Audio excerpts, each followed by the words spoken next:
Dear friends, তোমরা সফল হতে চাও? কারো কথায় কান না দিয়ে নিজের গতিতে এগিয়ে চলো। কারণ মনে রাখবে, জীবনটা তোমার।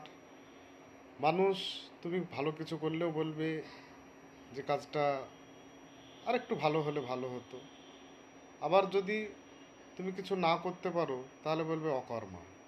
সুতরাং আহ, তাদের কথায় কান না দিয়ে তোমার নিজের জীবন, নিজের গতিতে তুমি এগিয়ে চলো।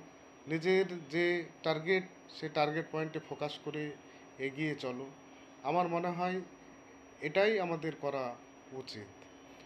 পাশাপাশি আর একটা কথা বলি, আমরা ভাবি যে কোনো একটা টার্গেট ফিক্সড রেখে সেই গতিতে যদি এগিয়ে না চলে সেটাকে কুইট করে দিই, তাহলে আমার কী লাভ হবে? কুইট করে দিলে তো ছেড়েই দিলাম।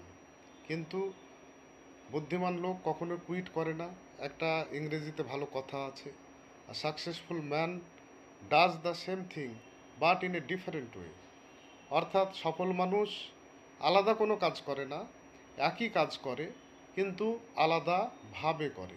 সুতরাং সেই আলাদা ভাবটা তোমার মধ্যে ফুটিয়ে তুলতে হবে এবং নিজের প্রতি বিশ্বাস এবং আস্থা রেখে এগিয়ে চলো।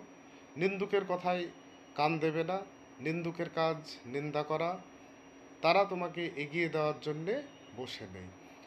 তো যাই হোক, আশা করি তোমরা উপলব্ধি করবে এবং নিজের টার্গেটের প্রতি ফোকাস রেখে এগিয়ে যাবে। ধন্যবাদ।